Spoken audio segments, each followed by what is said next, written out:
글을 쓸수록 아는 게 많아질 줄 알았는데 쥐게 된 답보다 늘어난 질문이 많다. 세상 많은 고통은 사실 무수한 질문에서 비롯된다는 걸, 그 당연한 사실을 글 쓰는 주제에 이제야 깨달아간다. 나는 요즘 당연한 것들에 잘 놀란다. 그리고 앞으로도 그래야 한다.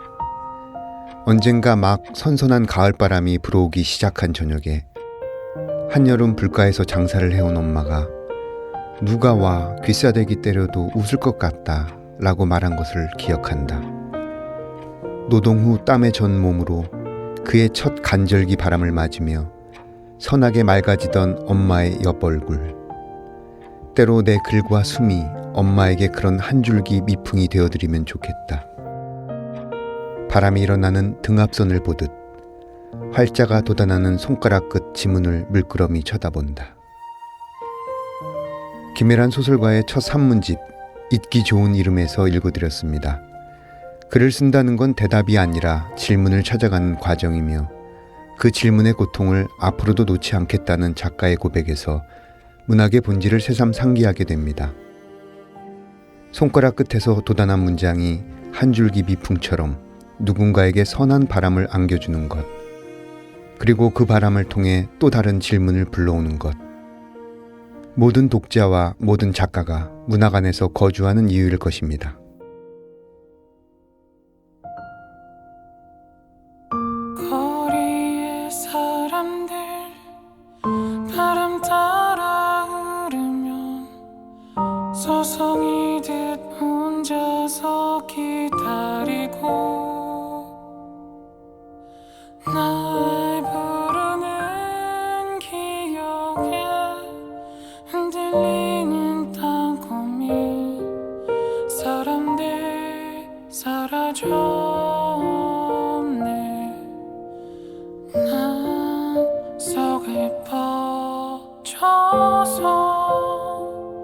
울 것 같아서 한참 눈 감고 잊혀져가는 모든 것 당연한 건가요?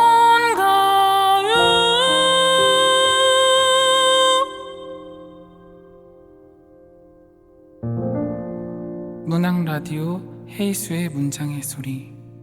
네, 안녕하세요. 저는 진행을 맡은 헤이수입니다. 오늘 문장의 소리 작가의 방에는 세 분의 시인을 모셨는데요. 민구, 송승헌, 김소형 시인님 이 자리에 함께 계십니다. 어서 오세요. 안녕하십니까? 네, 안녕하세요. 네, 안녕하세요. 네, 안녕하세요. 네. 목소리가 막 여기저기서 들릴 것 같은데 각자 소개를 좀 해보시죠. 처음 만나는 당신이 나의 시인. 안녕하세요. 시 쓰는 민구입니다. 왜? 지금 바깥에서 폭발적 반응이 일어났는데 네, 지금 인사하신 민구 시인님 2009년 조선일보로 데뷔하셨고요. 시집으로는 배가 산으로 간다가 있습니다. 거의 뭐 명시집이죠. 예, 괜찮죠. 네. 읽을만 해요. 네. 그 다음엔 네, 안녕하세요. 저는 알듯 모를 듯한 시인 송승헌입니다. 네, 알듯 모를 듯한 시인 송승헌 시인님 2011년 현대문학으로 데뷔하셨고 시집으로는 철과 오크가 있습니다. 이거 굉장히 이때 출간 뒤에 굉장히 반응이 센세이셔널했던 것 같아요. 언플이죠. 네, 마지막으로 김소영 시인님 이 자리에 계십니다. 안녕하세요. 퇴근길 구름 같은 김소영 시인입니다. 퇴근길 구름 같은 2010년 작가 세계로 데뷔하셨고요. 시집으로 네. 숲이라고 읽어야 되나요? 숲이라고 읽어도 되고요. 네. 숲이라고 읽어도 상관없습니다. 네. 시집으로 숲이 있습니다. 네. 지금 이 세 분의 시인들을 초청한 이유는요. 아주 굉장히 특별한 컴필레이션 책을 지금 출간하셨는데 제목이 나 개 있음에 감사하고예요. 그래서 총 20분의 시인이 이제 개에 관한 추억이죠. 네. 이야기를 모은 책인데 제목이 굉장히 독특합니다. 나 개 있음에 감사하오. 어떻게 기획을 하게 되신 건지 궁금합니다. 저는 이 책의 편집을 맡았었는데요.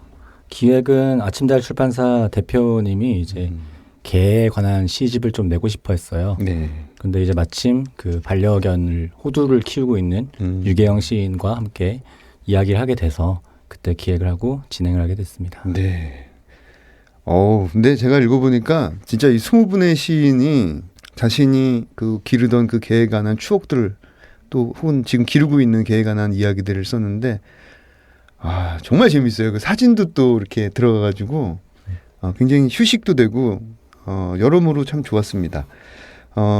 이제는 반려견이 애완동물이 아니라 거의 이제 패밀리 멤버잖아요. 네. 오늘은 이 세 분의 시인과 함께 강아지들의 시와 이야기로 채워보려고 합니다. 세 분은 어릴 때부터 되게 강아지를 좋아했었나요, 민구 씨? 저는 어릴 때부터 이제 강아지를 키웠고요.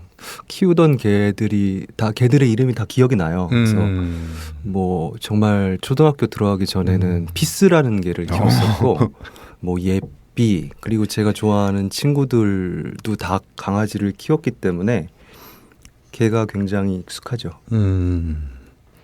송승환 씨는 어떠세요? 저는 어릴 때 개가 무서웠습니다. 네. 친구 집에 놀러 갈 때 친구 집 앞을 이제 지키는 진돗개가 있었거든요. 그죠. 네, 엄청 크더라고요. 네. 저보다 크니까 너무 무서워서 이제 물릴까봐 조심조심 들어가곤 했었는데요. 근데 저보다 작아지니까 제가 이제 커가지고 제가 점점 개보다 커지니까 좀 덜 무섭더라고요. 근데 개를 키우기 시작한 거는 이제 저희 집은 얼마 안 되고요. 동생이 결혼하면서 친구가 이제 결혼 선물로 그렇게 자기가 키우던 개를 이제 한 마리 준 게 시작이 되었어요.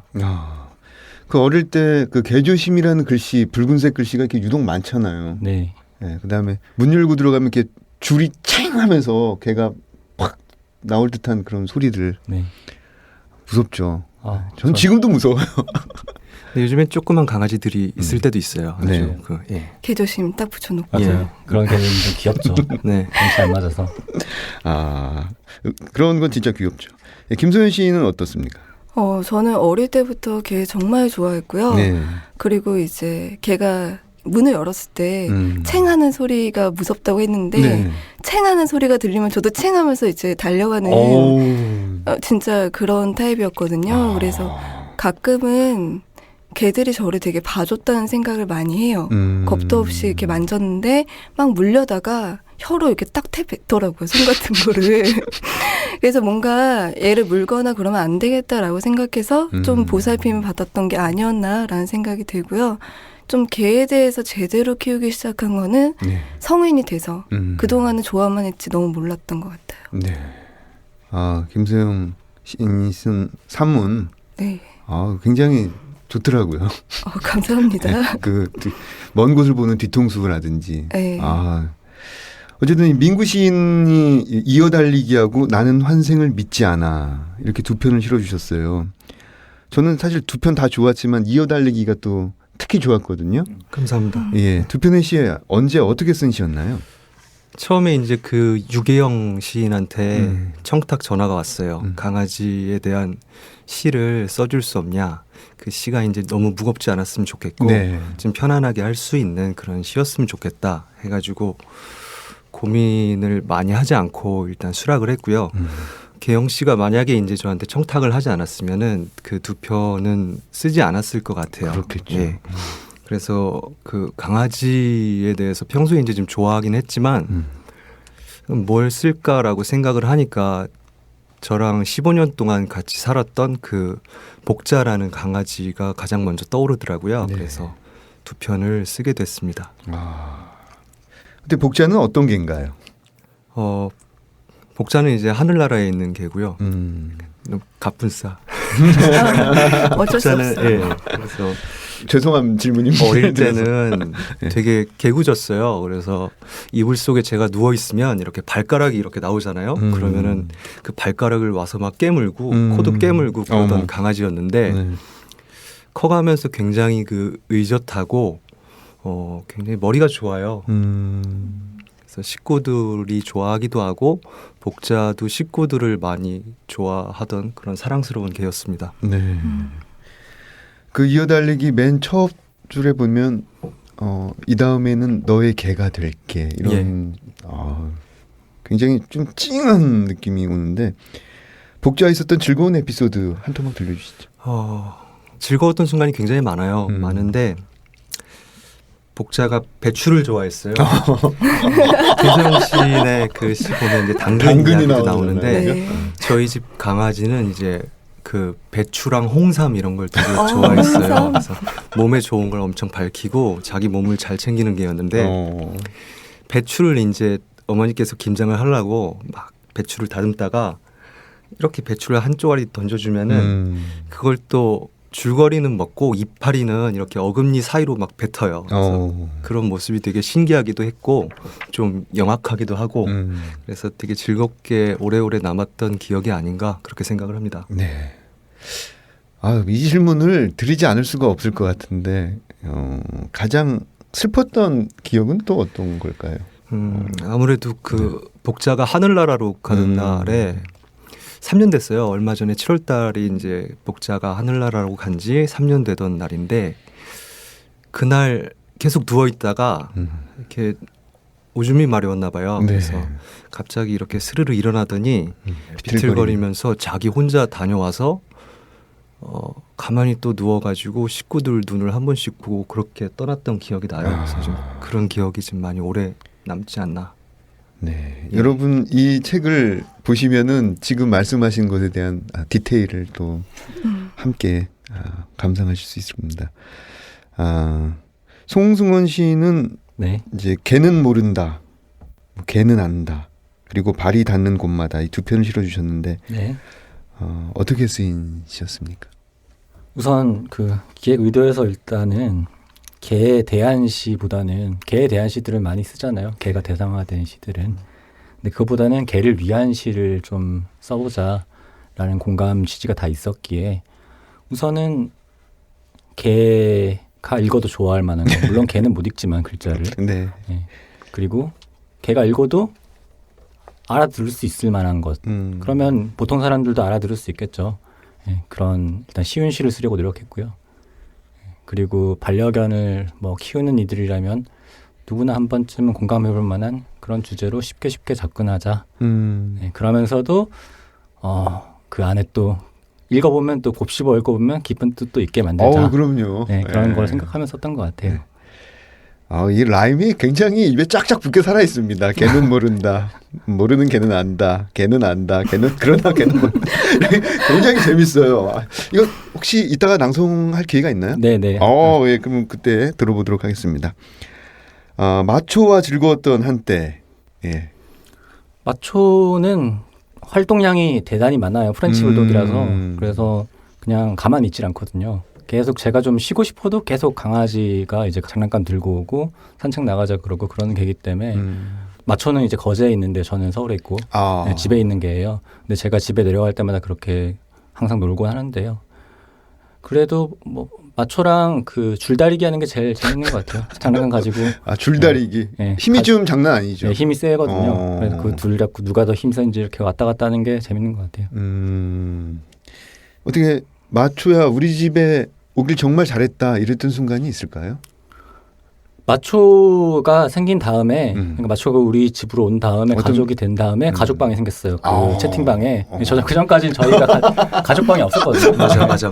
되게 약간 서로 그냥 무뚝뚝하고 대면대면하고 가족방 만들어도 아버지 잠깐 들어갔다 나가고 아니면 제가 잠깐 들어갔다 나가고 이런 식으로 가족끼리 소통할 기회가 별로 없었는데 지금은 가족방이 생기고 그 가족방을 통해서 이야기하게 되고 강아지 이야기도 하게 되고 하니까 좀 화목해지는 것 같아요. 아무래도. 그 가족방에는 이제 마초 사진이 주로 많이 올라오겠네요. 그렇죠. 그래서 처음에 고독한 개 사진 올라오는 방이라고 마초 보러 들어갔다가 같이 이야기도 하게 되고. 아니 진짜 마초가 어마어마한 일을 해낸 거예요. 그렇죠. 마초가 들어오기 전과 후가 굉장히 가족과의 유대감이 달라졌기 때문에. 네, 맞아요.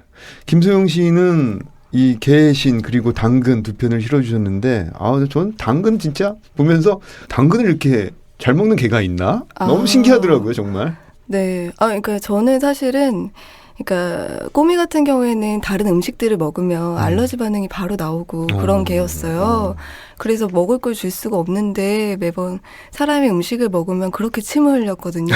뚝뚝. 그래서 안 되겠다 방법을 찾다가 보니까 오이랑 당근, 시원하고 아삭거리는 것들을 좋아하더라고요.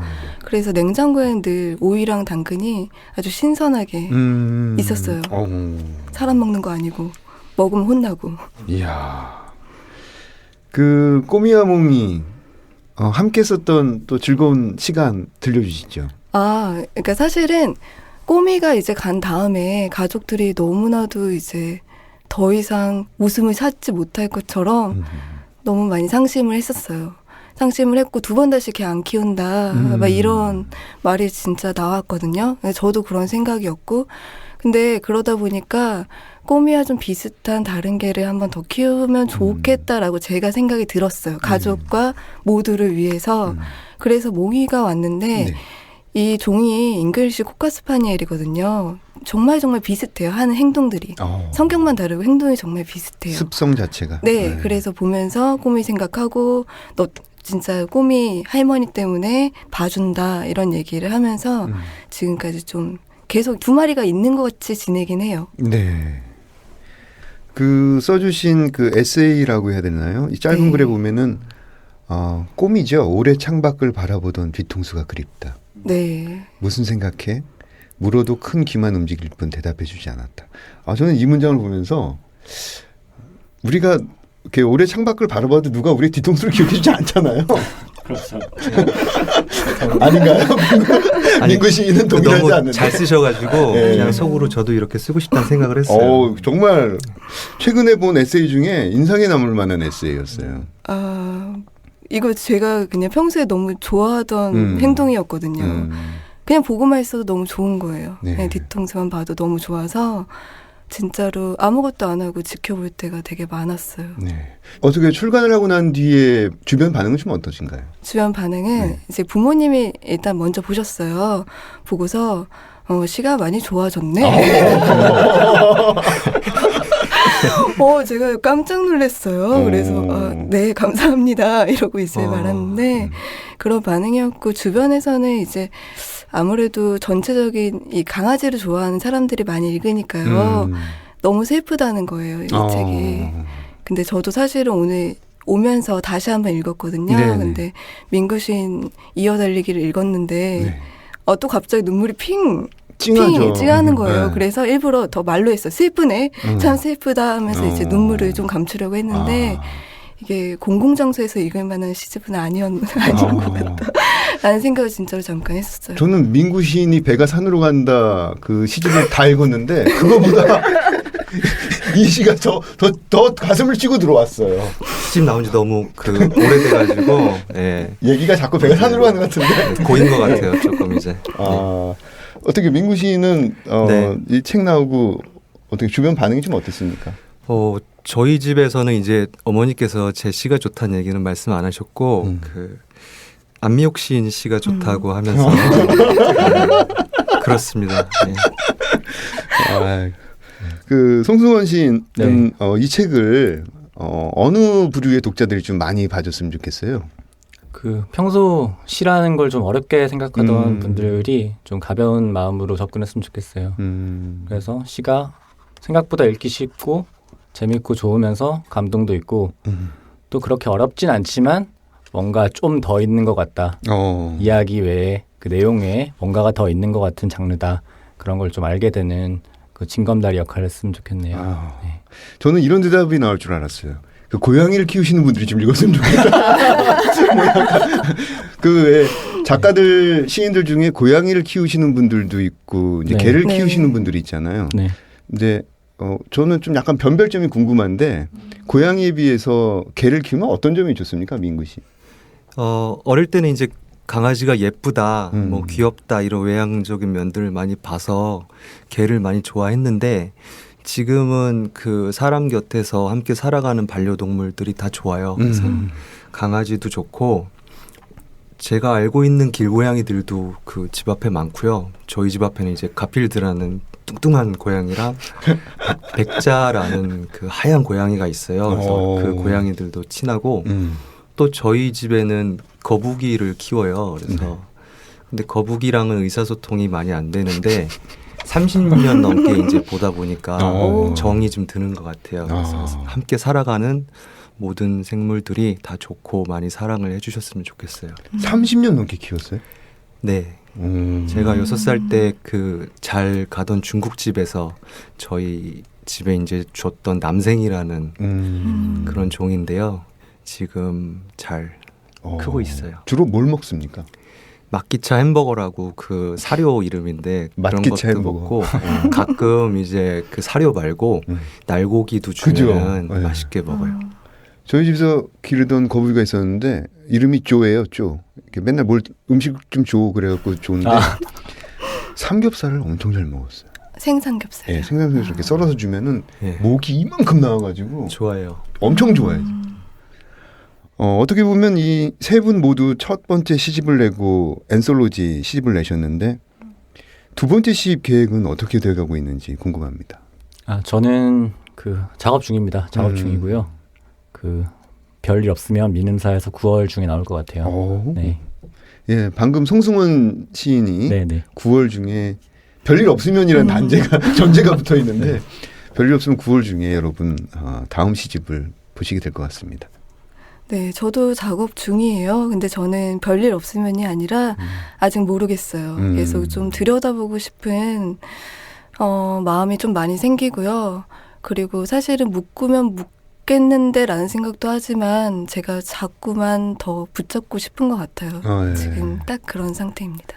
그것도 좋은 방법이에요. 이렇게 빨리 확 놔버리는 것보다 네. 한 번 더 붙잡고 있고 한 번 더 보고 그것도 괜찮아요. 네, 그런 것 같아요. 민구 씨는 어떻습니까? 두 분의 시집이 되게 기대가 되는데요. 저는 아직 구체적인 계획은 없어요. 그 시집 한 권 분량의 작품을 이제 갖고는 있는데 읽으면 읽을수록 제가 약간 비어 있고 뭔가 빈수레가 요란하다고 지금 그런 것들이 많이 드러나는 것 같아서 아직 많이 붙잡고 있는 중이고요. 그래서 빠르면 내년이나 후년쯤에는 또 독자분들과 만날 수 있지 않을까 네. 그렇게 생각을 합니다. 네.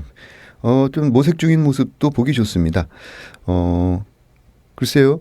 작품을 쓰면서 어떤 슬럼프라고 할까요? 뭐 시집을 한 권을 내든 10권을 내든 슬럼프란 표현이 좀 이상하지만 하여튼 안 써지는 어떤 순간들이 있으니까요. 그럴 때는 어떻게 이겨내시는지 송승헌 시인. 저는 크게 그 안 써짐에 대해서 생각은 안 하는 것 같아요. 일단 그걸로 불안해하거나 전전긍긍해하진 않는 편이고요. 그냥 잘 자고 잘 먹고 잘 씻고 그러면 그냥 쓸 수 있더라고 다시. 좋습니다. 특히 잘 씻는 게 중요한 것 같아요. 네. 머리에 이렇게 물을 잘 적셔야 네, 혈액순환이 돼서. 타당한 얘기라고 생각합니다. 맞는 얘기예요. 김소영 씨는 어떻습니까? 저 같은 경우에는 이제 등단을 하게 되면 뭐 학교 인터뷰나 그런 걸 하잖아요. 그때 패기 있게 슬럼프는 제 단어장에 없다. 근데 그게 진짜 뭐 헤드라인으로 이렇게 딱 뽑힌 거예요. 사실 그 정도의 그 뜻은 아니었고요. 그냥 나한테는 아직 그렇게 거창하게 그런 게 없고 그냥 글 쓸 때 쓰고 약간 비슷했던 것 같아요. 그냥 배고플 때 밥 먹고 그렇게 유지하면서 하는 거기 때문에 그 정도까지는 아니다 했는데 슬럼프 나에겐 없다 막 이런 식으로 이제 헤드라인이 딱 되어 있더라고요. 근데 시간이 지나서 생각을 해보니까 진짜로 없는 것 같아요. 왜냐하면 지금은 제가 직장 일을 다니고 있는데 출퇴근을 하고 그러고 있다가 보면은 정말 쓰고 싶을 때가 많거든요. 너무 쓰고 싶은데 졸려서 자야 하고 너무 쓰고 싶고 읽고 싶은데 일어나서 일단 몸은 이동을 해야 되고 그래서 지금 막 슬럼프야 라는 건 없고 쓰고 싶다. 그리고 그냥 이렇게 하면 되지 않을까. 기회가 좀 주어지고 나는 나대로 생활을 유지하면서 쓰고 그렇게 해서 하면 되지 않을까. 요 정도 생각으로 지내고 있어요. 네. 그 송승헌 씨는 저기 시를 안 쓸 때 이거 표현이 좀 이상한데 시를 이제 읽고 쓰고 네. 혹은 하루에 어떤 시간을 내서 네. 하는 일들이 있나요? 뭐 산책이라든지 뭐 실 안 운동이라든지 쓸 때요. 주로 두 가지를 주로 하는데요. 음악 듣는 거랑 게임하는 거랑 게임이요? 네. 비디오 게임들. 어떤 게임? 요즘에는 근데 그 몸이 피곤하다 보니까 집중력 있게 이렇게 액션 있는 게임들은 잘 못 하겠더라고요. 그래서 그 낚시를 하는 게임을 송승헌 시인이 게임 얘기하는데 눈이 아주 반짝반짝합니다 지금. 민구 시인은 어떻습니까? 저는 알고 있는 강아지들이 이제 또 있어요. 그래서 제 여자친구가 이제 강아지 2마리를 데리고 있는데 네. 코코랑 까망이에요. 그래서 하얀색 강아지랑 검정색 강아지가 있는데 그 친구들이 하루에 2번씩 산책을 해야 돼요. 두 번씩. 네, 배변 활동을 밖에서 하기 때문에. 근데 강아지 한 마리당 이제 한 3-40분 정도 그렇게 걸리거든요. 아, 따로 하세요? 예, 따로 해요. 같이 할 수가 없어요. 그래서 그 여자친구 따라서 같이 저도 운동 삼아서 그렇게 산책도 하고 있고요. 아까 게임 얘기하셨는데 네. 저도 가끔씩 이제 배틀그라운드 같은 거 배그하러 한두 시간 이렇게 치킨이다. 하면서 예 스트레스 풀고 있습니다. 네, 그럼 이쯤에서 다음 코너로 넘어가 보겠습니다. 예, 이번 코너는 내가 가장 사랑하는 문장들. 어떤 문장들을 가져오셨을지 먼저 김소영 시인의 목소리로 들어보겠습니다. 사실은 제가 가장 사랑하는 문장들이라고 해서 약간 덜컥 겁이 났는데요. 당근이라는 시를 제가 한 번도 다른 장소에서 낭독을 한 적이 없어요. 네. 그래서 제 시를 낭독을 한번 해보고 싶다라는 마음이 들어서 당근을 준비했습니다. 좋습니다. 당근. 여름에 가장 좋아하는 건 개가 당근을 아사삭 씹는 소리를 듣는 것. 안 봐도 알지 얼마나 맛있게 아껴 먹고 있을지. 반만 씹고 반은 바닥에 놓았다가 천천히 아득하게 다시 달달한 불금을 어떻게 씹고 있을지. 당근의 꽃을 개는 본 적 없고 작은 잎이 젖히고 갈라지는 걸 궁금해할지 모르겠지만 당근의 맛은 정확히 구별할 줄 아는 개. 너를 지켜보는 여름날의 오후가 얼마나 중요했는지. 외출 후 가방을 내려놓으면 가장 먼저 머리를 박고 가방을 뒤적거리는 너에게 당근을 멀리 던져주는 일. 도무지 당근을 좋아할 수 없지만 사람들을 만나면 말했지. 당근을 좋아하는 개는 안다고. 그러니까 나도 좋아한다고. 거기에도 있을까?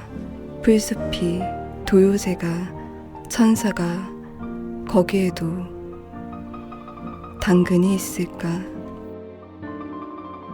쏟아진 당근 사이로 너의 짧은 꼬리를 명주시 같은 털을 본 것도 같은데 당근 하면 너는 어디서든 달려왔지.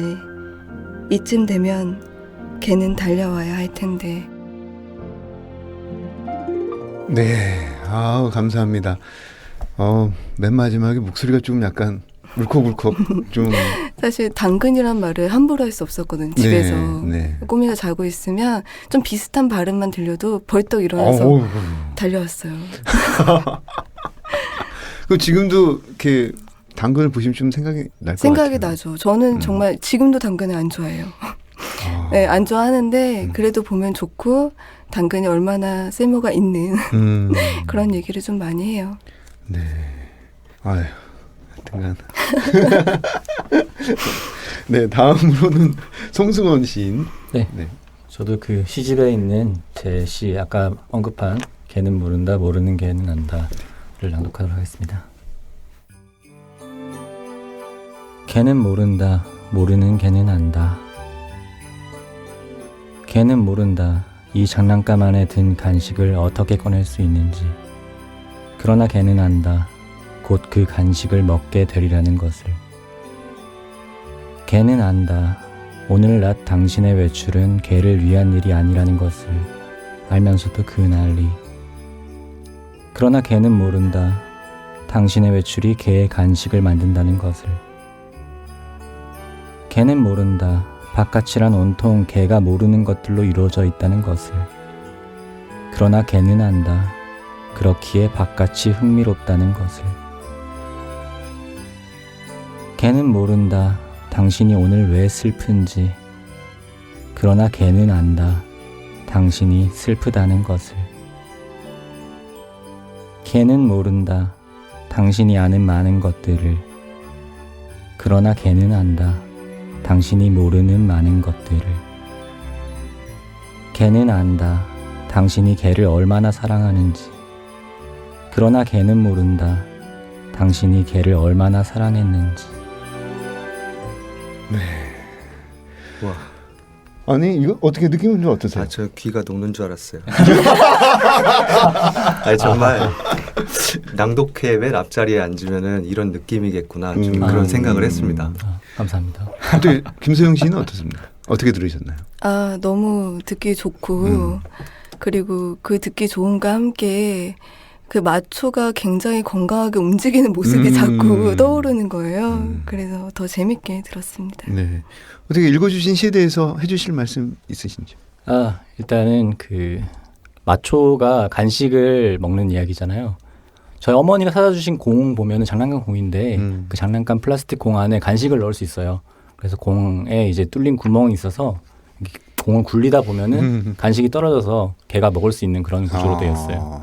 근데 어머니가 그 공을 사다 줬는데 공을 걔가 보면서 15분째 가만히 앉아 있는 거예요. 그 공을 어떻게 간식을 빼먹을 수 있는지 노력도 안 하고, 근데 그 공 안에 간식이 있다는 거 아니까 그 간식이 그냥 제 발로 걸어 나오기를 계속 기다리고 있는 거예요. 네. 그거 보면서 참 개들이 저렇게 바보 같고 멍청하지만 근데 개들이 또 어떤 때 보면은 되게 귀신같이 어떤 걸 이해하고 다가올 때가 있어요. 네. 그런 거 보면서 개들이 뭐 인간의 생각하기에는 되게 바보 같아 보이지만 또 우리가 모르는 것들을 개는 많이 알고 있겠구나. 예, 그럼 개들이 알고 있을 건 뭘까? 그런 것들을 생각하면서 좀 하나씩 교차해서 쓰는 시입니다. 네. 그 방금 말씀하신 블랙 프렌치 불독 사진이 여기 또 실려 있습니다. 아유, 굉장히 귀여운데, 저는 이 시가 그 랩으로 만들어지면 엄청 좋을 것 같다는 생각이 들었어요. 힙합으로. 네, 힙합으로. 딱 맞아요. 조만간 콜라보 하시겠네요. 네, 조만간 좋은 소식 있을 것 같아요. 래퍼분들 혹시 듣고 계시면 네. 연락 바랍니다. 네. 그러면 이번에는 우리 민구 시인의 낭송 들어보도록 하겠습니다. 저는 제시를 안 가져왔어요. 그래서 제시는 그 아침달 출판사에서 나온 나 게이슴의 감사하고 시집을 보시면은 네. 두 편의 시를 보실 수가 있고요. 예. 아까 말씀을 드렸는데 저희 어머니께서 그 안미옥 시인의 시가 좋다고 저한테 그렇게 말씀을 하셨을 때 다시 한번 읽어보고 싶더라고요. 그래서 다시 읽어보니까 그 청취자분들이랑 같이 들어도 좋겠다 해서 그 시를 가지고 왔습니다. 아주 좋습니다. 조율. 이 줄은 누구의 것일까? 유리문을 열면 흰 눈이 쌓여 있었다. 눈의 처음이 늘 하얗다는 것이 말할 수 없는 참혹처럼 무너지게 될 거야. 누군가 한 말을 무뎌지게 될 거야 라고 들었다. 뭉치가 죽었어. 화장 비용이 없어서 아직 방에 갇히 있어. 멈추려는 숨 때문에 개의 코는 마지막까지 길어졌을 텐데 그런 개를 따뜻한 방 한가운데 놓아두고 저녁을 먹고 있는 사람의 전화. 목소리가 마른 웅덩이 같다. 겨울이라 땅을 파고 묻을 수도 없어 방에 갇히 있어. 한겨울의 가장 따뜻한 방. 이 줄은 무엇으로 엮은 것일까? 체에 걸러도 남는 마음 때문에 구멍을 더 촘촘하게 짜는 사람이 있고 잿더미 속에서도 눈을 뜨고 옆을 보려는 사람이 있다. 개는 가장 작은 자세로 엎드려 있다. 네. 조율이라는 시, 안미옥 시인의 작품입니다. 읽어주신 시에 대해서 조금 이야기를 좀 들려주시죠.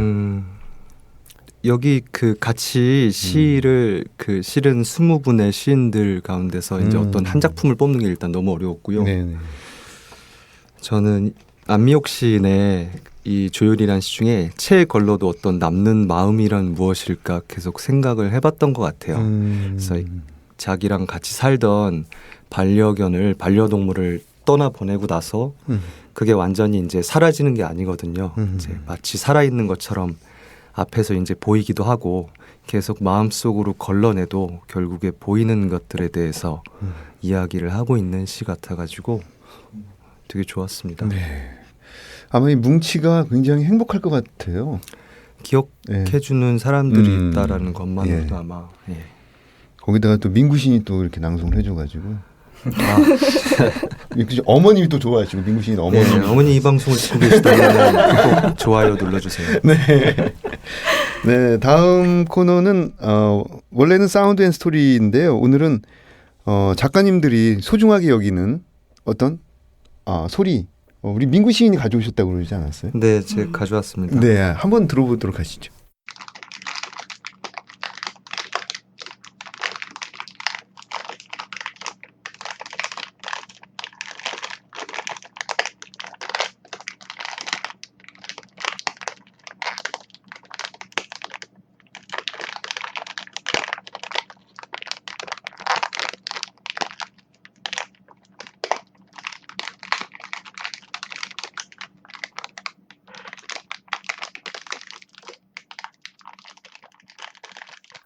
네. 이 소리를 듣고 침이 고이신 분들도 혹시 계실지도 모르겠는데 김소영 시인님 어떻게 소리 들으시니까 어떤 인상이 드세요? 너무나도 대단한 걸 준비해 오셨네요. 네.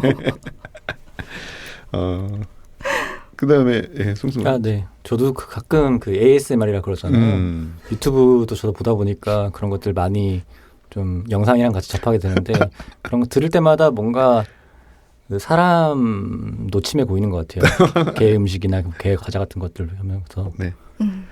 민구 시인이 녹음한 건데 이거 뭐 녹음하는데 제가 녹음한 건 아니고요. 이제 그 평소에 간식 봉지 부시럭거리는 소리를 녹음하진 않잖아요. 인터넷상에서 이렇게 떠들고 있는 소리인데 없더라고요. 저 되게 흔하게 있을 줄 알았는데 근데 강아지를 좋아하는 한 분이 이 소리를 올려놨어요. 그래서 저는 이 소리를 별로 좋아하진 않는데 아마 이 방송을 듣고 있는 강아지들은 이 소리를 들으면서 이렇게 그 앞으로 막 뛰어오지 않을까 그런 생각을 하면서 가지고 왔습니다. 네. 혹시 간식의 종류가 뭔가요? 이 업체명을 이렇게 예를 들면 아니 업체명 말고 간식도 여러 가지 있어서 취향껏 이렇게 바우 삐리리라는 회사에서 나오는 알갱인데요. 그게 유통기한도 길고 강아지들이 특히 산책할 때 잘 너무 주의력이 산만하다거나 이런 강아지들이 있으면은 눈이 이렇게 마주칠 때마다 그거를 이렇게 습관적으로 막 줘요. 좋은 기억을 만들어주는 거죠? 계속 좋은 기억을 만들어주는 마성의 그런 간식입니다. 네. 습격하듯이 한번 급습하듯이 한번 여쭤보겠습니다. 자신이 생각하는 가장 소중한 세 가지를 이야기해 주신다면 송승헌 시인님. 좋은 세 가지요? 네. 잠깐만요. 자신이 가장 어렵다. 가장 소중한 세 가지. 좀 생각해 보시고요. 김소영 시인님. 저는 빠르게 가겠습니다. 차라리. 저는 당근, 건강, 영혼 요 세 가지. 당근, 건강, 영혼 좋습니다. 민구 시인. 저는 일단 제가 제일 오래 한 것 중에 시를 오래 했어요. 그래서 그래서 지금도 계속 시가 뭘까 하고 잘 모르겠는데 고민을 하고 있기 때문에 시. 하나는 저도 김소영 시인처럼 건강인 것 같아요. 이게 조금씩 시간이 지나다 보니까 그 부분에 대해서 너무 제가 신경을 못 썼구나. 제가 건강해야 제 주변도 같이 건강하고 사랑할 수 있다 이런 생각을 하고요. 네. 하나는 비워두고 싶어요. 지금 하나는 아직 이렇게 채워지지 않은 어떤 공간으로 비워두고 나중에 너무 여우 같나요 제가? 센스가 아주 좋습니다. 자 어떻게 송승헌 시인? 전 잠깐 그 세속적인 인간이 아니기 위해서 이렇게 소중한 것에 대해 생각해봤는데 전 세속적인 인간인가 봐요. 저는 돈이 중요한 것 같고요. 그 다음에 수명이 중요한 것 같고요. 수명. 그리고 건강이 중요한 것 같습니다. 돈, 수명, 건강. 세 분 다 건강을 빠뜨리지 않으셨네요. 일단 저보다는 그 남이 돈이 더 많은 게 좋고요. 저를 먹여 살릴 수 있는 그리고 저를 돌봐줄 수 있으면 건강한 사람이 좋고요. 그다음에 저보다 오래 살 수 있는 야, 수명이 긴 사람이 좋은 것 같아요. 이거 원고 준비해 온 것 같아요. 금방 필기한 것 같지가 않은데. 네. 근데 김소영 시인 나 게이슴에 감사하고 네. 어떤 분들과 함께 읽으시길 바랍니까? 저는 사실은 직장 상사분한테 드리기도 했고요. 네. 그러니까 어떤 느낌이냐면 제가 선물을 하거나 그러니까 누가 읽어도 부담이 없다라는 생각이 드는 거예요. 사실 제가 제 시집을 드린다거나 이럴 때는 약간의 부담이 있거든요. 그렇죠. 근데 그런 거 없이 걔를 좋아하나요? 좋아하지 않아도 그리고 뭐 책을 읽는 걸 좋아하나요? 그래서 좋아하지 않아도 일단은 여러 시인들이 있으니까 한번 봐도 좋겠다 해서 정말 부담 없이 권할 수 있는 책이 아닌가, 시집이 아닌가라는 생각이 듭니다. 아우, 정말 멋진 그 어떤 홍보 문구보다 좋았던 부분이. 아우, 감사합니다. 부담 없는 책. 자, 그러면은 마지막으로 청취자분들께 안녕 인사 한마디씩 해주시죠. 일단은 저희 그 강아지 덕에 그리고 함께 이 시집을 만들어준 분들의 강아지 덕에 제가 여기 나와 있는 것 같고요. 그 너무나 좋은 책이에요. 이 아침달 출판사에서 나온 나 게이슴에 감사하오. 꼭 읽어주시고요. 강아지를 좋아하시는 분뿐만 아니라 강아지의 마음이 있으면 고양이의 마음도 있듯이 고양이, 뭐 거북이 다 반려동물을 곁에 두고 있으신 분들 그리고 만약에 개를 좋아하는 썸남 썸녀가 있다면 이 책을 들고 고백을 하면 좋겠습니다. 네, 꼭 이 시집 많이 사랑해 주십시오. 감사합니다. 네, 김소영 씨님 이제. 저는 사실 아까 명곡 이거 얘기했었을 때 오늘 좀 고민을 했던 게 있었어요. 저는 유령견을 위한 앨범은 없을까 한번 찾아봤거든요. 약간 개를 키우면 꼭 좀 좋기도 하지만 되게 슬픈 순간들도 되게 많은 것 같아요. 많은 것 같은데 혹시라도 지금도 유령견을 보고 계시는 분들 그런 분들에게 제가 또 인사를 조금 더 드리고 싶고요. 저 가끔 가다가 꼬미가 여기 있으면 어떻게 하고 있을까라는 생각을 할 때가 있거든요. 그래서 그런 분들에게 조금 더 인사를 드리고 싶고 그리고 어쨌든 꼬미와 몽이 덕분에 그리고 좋은 기획 덕분에 이렇게 얘기를 할 수 있게 돼서 너무 감사하고 들어주셔서 너무 감사합니다. 네. 송승헌 씨는? 네. 아직 이 방송을 들으시는 분들 중에서 개를 안 키우시는 분들이 있다면 개를 키우지 마시기 바랍니다. 개나 고양이 키우지 마시고 그 영상이나 만화나 이런 글 같은 다른 콘텐츠로 만족하시고요. 혹시라도 지금 개를 키워 계신 분들이나 아니면 앞으로 개를 고양이를 키우실 분들이라면 끝까지 책임지고 그냥 행복하게 만들어줬으면 좋겠어요. 그만큼 그 어렵고 힘든 일이니까 네. 그런 것들 내용이 책에 잘 나와 있으니까 책도 구매해서 보시고요. 네.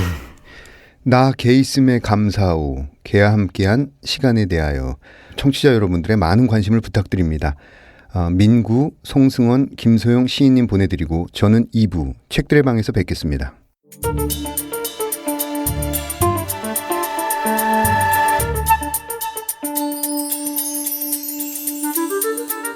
문장의 소리 2부 책들의 방. 2부 코너에서는 책들과 관련된 다양한 분들을 초청해서 이야기를 나눠볼 텐데요. 한국문화예술위원회에서 운영하는 문장 웹진에는 청소년을 위한 글팅 코너가 있습니다. 이 코너에서 청소년 문학상 수상자인 송호정군, 조유진 양을 모셨습니다. 이렇게 자리해 주셔서 감사합니다. 본인 소개 잠깐 부탁드릴까요? 네, 안녕하세요. 시를 쓰고 있는 송호정이라고 합니다. 네. 안녕하세요. 저는 조유진이고 글도 쓰고 지금은 대학에서 공부를 하고 있습니다. 네. 송호정 군과 이유진 양. 이 방송을 듣는 분들 중에 글틴을 모르는 청취자분들도 계실 것 같아요. 잠깐 소개를 부탁드려도 될까요? 네, 어떤 활동을 하셨는지. 글틴이란 건 10대 청소년들이 글을 자유롭게 올릴 수 있는 사이트고 거기에 기성 작가분들이 실제로 코멘트를 달아주셔서 그런 방식으로 운영되는 사이트고요. 저는 중학교 3학년 때 친구들이 아무래도 문학을 안 하니까 문학을 할 수 있는 친구들을 찾아서 그런 커뮤니티를 찾고 있었는데 그때 처음 검색을 통해서 글틴을 알게 되었고 그때부터 지금까지 비교적 최근까지 활동을 하고 있습니다. 그러면 이제 참가하는 연령대가 초등학생들도 참석할 수 있나요? 초등학생들은 아마 못 쓰는 걸로 알고 있어요. 보통 중학생부터. 네. 중학생부터 20대까지. 딱 19살 만 19세까지. 만 19세까지 활동을 할 수 있고. 조유진 양은 거기서 어떤 활동을 하셨어요? 저도 고등학교 2학년 때 친구의 소개로 처음 알게 되었는데 거기서 근 2년 동안 고3 졸업할 때까지 시도 쓰고 소설도 쓰고 뭐 수필도 쓰고 그랬던 것 같아요. 시, 소설, 수필을 네. 올리면 이제 현장에서 활동하는 작가들이 그 글에 대한 코멘트도 달아주고 어떤 지도를 해주시는 거군요. 네. 그러니까 무료로. 네. 굉장히 좋은 사이트네요. 그죠? 좋습니다. 책들의 방 코너에서는 직접 자신의 연대기를 소개해 주셔야 하는데요. 우리가 이 연대기를 통해서 송호정 군, 이유진 양을 좀 더 이해할 수 있을 것 같습니다. 먼저 송호정 군의 나의 연대기 들어보겠습니다. 초등학교 1학년 때 장래희망을 그리고 적는 칸에 시인이라고 썼던 기억이 납니다. 그때 제가 상상했던 미래는 단정한 양복을 입고 나무 탁자에 앉아 기펜으로 글을 쓰던 모습이었는데 결국 저는 온종일 방에 틀어박혀 꾀재재한 차림으로 노트북을 두드리는 혹은 가끔씩 카페에서 아이스 아메리카노를 마시며 인스타 감성을 뽐내는 사람이 되었습니다. 본격적으로 시를 쓰기 시작한 것은 감성이 마구 폭발하던 중학교 2학년 때부터였는데요. 그 이후로 하루에 3편씩 시를 쓰다가 마침내 중학교 3학년 때 신춘문예에 처음 응모를 했었던 기억이 납니다. 그때는 정말 물까지 떠놓고 기도까지 했었는데요. 원고를 우편으로 보낼 때의 설렘과 탈락했을 때의 허무함이 아직까지도 기억에 남습니다. 그 이후로 등단이라는 목표가 더욱 뚜렷해졌고 저는 마침내 다니던 고등학교를 때려치는 지경에 다다르게 되었는데요. 앞으로 잘해낼 수 있을까 하는 불안감과 모험정신을 동시에 가지고 하루하루 페인처럼 살아가다 보니 벌써 1년이 넘는 시간이 지나 있었습니다. 그동안 꽤 많은 변화들이 있었지만 제 생활은 크게 달라지지 않았습니다. 여전히 카페에서 아이스 아메리카노를 마시고 노트북을 두드리고 청소를 게을리하고 수면 패턴을 지키지 않습니다. 시야말로 가장 무용한 갈래가 아닐까 하는 생각 또한 변하지 않았습니다. 세계 최고의 부자가 되겠다는 열망 또한 변하지 않았습니다. 앞으로도 변하지 않으리라는 생각을 또 변하지 않았으면 하는 기대를 합니다. 이상입니다. 네. 초등학교 1학년 때 장래 희망란에 시인이라고 쓰셨다고요? 네. 굉장히 특이한 일인데 그때 그렇게 쓰게 된 동기가 기억이 나요? 사실 그때는 시인이 그냥 시를 쓰는 사람이다라고만 생각했고 시도 제대로 안 읽었었는데 그냥 괜히 또 멋이 들어가지고 초등학교 1학년 때 그렇게 썼던 것 같습니다. 어떻게 주변에 시를 쓰는 분들이 계셨어요? 한 분도 안 계셨는데 이상하게 저만 그렇더라고요. 시인이라는 이름에 그다음에 그 중학교 2학년 때 하루에 3편씩 시를 쓴 네. 시기. 저도 사실은 중학교 때 시를 썼었거든요. 네. 근데 하루에 3편은 거의 뭐 1년에 3편, 한 학기에 3편 뭐 이랬던 것 같은데, 그런 친구들이 주변에 많지 않죠. 중학교 2학년인데 하루에 3편씩 쓰는 친구. 네. 어떻게, 조유진 양은 하루에 중학교 때 3편씩 쓰는 친구를 본 적이 있나요? 아니요. 중학교 때 1년에 3편을 쓰는 친구도 본 적이 없는 것 같아요. 굉장히 특이한데 중3 때 처음으로 신춘문예 내고 탈락을 했잖아요. 네. 그때의 기분을 묘사해 보세요. 그때요. 굉장히 정말 크리스마스 날에 보통 전화가 오잖아요. 그렇죠. 근데 이제 크리스마스를 넘기고 전화가 안 오면 이제 탈락했다를 직감하게 되는데 그렇죠. 그 순간 정말 밥이 안 들어가더라고요. 중3 남학생이 밥이 안 들어간다. 네. 이거는 뭐 거의 정말 세상이 무너진 거죠. 네네. 그럼 그 다음 연도에도 투고를 했을 거 아닙니까? 네. 그 다음 연도는 어떤 반응이 있었어요? 그 다음 연도에는 심지어 2곳을 했는데 네. 2곳 다 떨어져가지고 더블 멘붕. 네네. 예. 그때는 뭐 물도 못 마셨을 것 같아요. 네, 제대로 못 마셨죠. 고등학교 자퇴를 하신 건가요? 그럼? 네. 그 얘기를 좀 더 들어볼 수 있을까요? 괜찮으시다면. 예술고등학교 문예창작과에 진학했는데 그 과랑 저랑 조금 안 맞는다는 생각이 다니던 도중에 들었어요. 그래서 방학하기 전에 1학년 1학기 때 학교를 나와서 자퇴를 했고 검정고시를 쳤습니다. 어떻게 그 괜찮은 판단이었다는 생각이 들어요? 그런 것 같아요. 개인적으로는. 어떤 면이 안 맞으셨어요? 예술고등학교 문예창작학과. 여러모로 백일장 같은 것도 많고 거기에 시간을 많이 투자해야 되기 때문에 제가 제 스스로 글을 저의 의지로 쓸 시간이 생각보다 별로 없더라고요. 네. 그래서 그게 좀 많이 아쉬웠던 것 같아요. 아, 좋습니다. 다음으로는 조유진 양의 나의 연대기 들어보겠습니다. 제가 어렸을 때 저의 가장 친한 친구는 할머니였습니다. 할머니는 김소월 시인을 많이 좋아하셨는데요. 그래서 그분의 시집을 저한테 선물도 하셨고 같이 읽기도 하셨습니다. 오. 네, 그래서 제 기억 속의 첫 번째 책은 사실 뭐 학습 만화도 아니고 동화책도 아니고 4,500원짜리 문고본 시집이에요. 김소월 시집. 이렇게 글을 어렸을 때부터 많이 접하고 계속 읽다 보니 저도 저만의 글을 쓰고 싶다는 생각이 들었었어요. 그래서 10살 때 방학 숙제로 동화책 만들기라는 게 있었는데 그거를 하려고 글을 쓰다 보니까 그게 한 10페이지 분량의 책이 5권이 나오더라고요. 약간 모험소설 같은 건데. 네, 10페이지 분량의 네, 10페이지. 네, 10페이지 분량 책이 5권. 네, 그게 제 최초의 소설이었어요. 그 다음에 그 후로 계속 글을 쓰기 시작했었는데 글쓰기 대회에서 상을 받으면 문화상품권을 주더라고요. 네, 그걸로 이렇게 상품권 받아서 책 사고 그러는데 재미가 들렸어서 계속 썼었는데 나중에 제가 고등학교 졸업하고 초등학교 3학년 때부터 졸업할 때까지 모아둔 문상 봉투를 한번 쌓아봤었는데 버리기 전에 그게 국어사전 두께인 걸 보고 아, 좀 많이 쓰긴 했구나라고 생각을 했었어요. 예, 많이 쓰셨네요. 저는 고등학교 2학년 때부터 인터넷에 글을 올리기 시작했었는데 그때 처음으로 뭐 학교 선생님이나 아니면 그냥 심사위원이 아닌 진짜 기성 작가님이랑 또래 작가님들의 평가를 받을 수 있었던 것 같아요. 네. 그때부터 그냥 돈을 벌려고 글을 썼던 저도 이분들처럼 언젠가는 작가가 될 수도 있겠구나라는 생각을 하기 시작했던 것 같아요.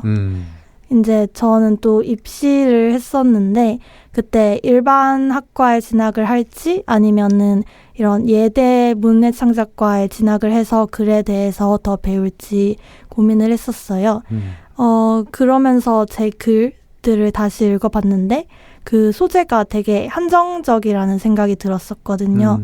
그냥 저의 마을이나 저가 다니는 학교에 대해서만 쓸 수 있었고 또 등장인물 성격들도 자세히 보니까 그냥 제 성격을 잘라놓은 거랑 같은 거예요. 그래가지고 좀 더 넓은 세상을 보고 싶고 좀 더 다양한 학문에 관심이 있고 다양한 성격을 가진 사람들을 만나고 싶어서 저는 자유전공학부라는 곳에 진학을 했는데요. 네. 그래서 거기서 만나신 분들은 뭐 꿈이 과학자인 분도 있고 미술가인 꿈도 있고 뭐 정치인이 되고 싶은 분도 계세요. 네네. 이렇게 다양한 분들을 만나면서 약간 한 사람이랑 친구가 될 때마다 하나의 새로운 영역이 이렇게 열리는 느낌? 그런 걸 받았었어요. 네. 네, 또 서울에서는 이제 생활한 지 6개월이 되어 가는데 이렇게 살면서도 여러 가지를 느꼈었고요. 그래서 이렇게 이곳에서 좀 더 많이 배우고 좀 더 많이 느껴서 언젠가는 조유진 하면은 글 쓰는 사람이라는 그런 명칭으로 기억이 되고 싶습니다. 네, 아우 감사합니다. 어렸을 때 그 할머니가 네. 김소월 시집 네. 이렇게 낭송했다고 했는데 본인이 개인적으로 뽑는 김소월의 최고 작품은 어떤 겁니까? 저는 그때 읽다가 제일 감명이 깊었던 게 지금 제목은 기억이 안 나는데 이렇게 되게 죽지 못해 산다는 인물이 나와요. 그분이 그렇게 한탄을 하다가 그래도 자식들이 있어서 오늘도 힘을 내서 살아간다 이렇게 맺음이 되는 시가 있는데 네. 되게 짧거든요. 한 5줄. 네. 근데 아직도 그 내용이 기억에 남는 것 같아요. 그렇군요. 그 고2 때 인터넷에 처음으로 이제 본인의 작품을 올렸잖아요. 네. 그 전에부터 이제 쓴 글이 굉장히 많지만 처음으로 이제 올렸는데 어떤 평가를 받았나요? 제가 생각한 것보다 평가가 좋더라고요. 막 오. 되게 뭔가 영화처럼 글을 쓴다, 소설처럼 시를 쓴다, 이런 말씀을 많이 해주셨던 것 같아요. 그래서 나는 내 글이 이렇게도 읽힐 수도 있구나라고 생각을 했던 것 같아요. 자율전공학부 이제 지원해서 들어가셨는데 네. 말로만 듣던 거랑 실제로 이제 과목을 지금 첫 학기, 이제 두 번째 학기. 네, 두 번째 학기 동안 이렇게 들으시니까 실제랑 머릿속에 생각했던 거랑 좀 어떻게 같습니까? 더 좋습니까? 저는 처음에는 약간 자유전공학부라도 뭔가 좀 현실적인 꿈을 꾸는, 아무래도 요새 살기가 어렵다 보니까 취업하기도 어렵고 그런 분들이 많지 않을까 했었는데 네. 정말 자신이 관심이 있는 어떤 영역을 향해서 자신의 꿈도 그렇게 젊음을 바칠 수 있고 또 열정을 바칠 수 있는 친구들이 정말 많다는 거를 느꼈어요. 그래서 제 친구들이 졸업해서 나중에 뭔가 자신의 꿈을 이뤘을 때는 진짜 우리나라가 엄청 더 좋은 곳이 되어 있겠구나, 이런 걸 느끼고 있습니다. 네. 그럼 그 송호정 군은 어쨌든 초등학교 1학년 때 시인이라고 장래희망을 쓰셨는데 네. 그 시를 쓰게 된 계기가 혹시 기억이 나나요? 사실 저는 어렸을 때부터 뭔가 남들이 가지고 있는 문학에 대한 어려움, 부담감, 경계심 이런 네. 게 잘 없었어요. 네네. 그래서 국어 시간에 제일 좋아했던 시간이 쓰기 시간이었고 저희 동네가 조금 산골에 있거든요. 네. 조금만 지나가도 바로 논이 엄청 넓게 펼쳐져 있고 그런 곳인데 그런 곳에서 도시에서는 못 볼 풍경들을 자주 보면서 그걸 시로 기록하는 걸 많이 했었거든요. 그래서 초등학교 때부터 그런 시들을 많이 썼었어요. 참 독특합니다. 조유진 양은 어떻게 시를 처음 쓰게 된 계기가 기억나나요? 사실 처음에는 그냥 솔직히 말씀드리자면 뭐 100일장에서 경쟁률이 시가 제일 낮았거든요. 그래서 썼었는데 진짜 제대로 된 시를 쓰고 제가 시를 진지하게 받아들인 거는 고등학교 2학년 때예요. 그때 저는 되게 멀리 있는 고등학교를 다녀서 네. 집까지 버스 타고 30분, 걸어서 20분 왔어야 됐는데 20분 동안 걷는 동안 뭔가 머릿속에 단어나 문장들이 떠오르는 거예요.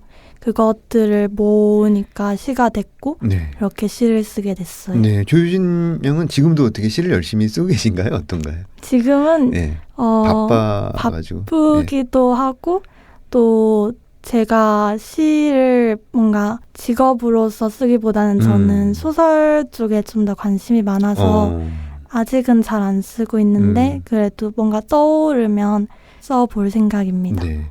조유진 양은 이제 소설 쪽에 조금씩 관심이 기울어져 가는 것 같고. 네. 송호정 군은 어떻게 시를 요즘에도 하루에 3편씩 쓰고 그러신가요?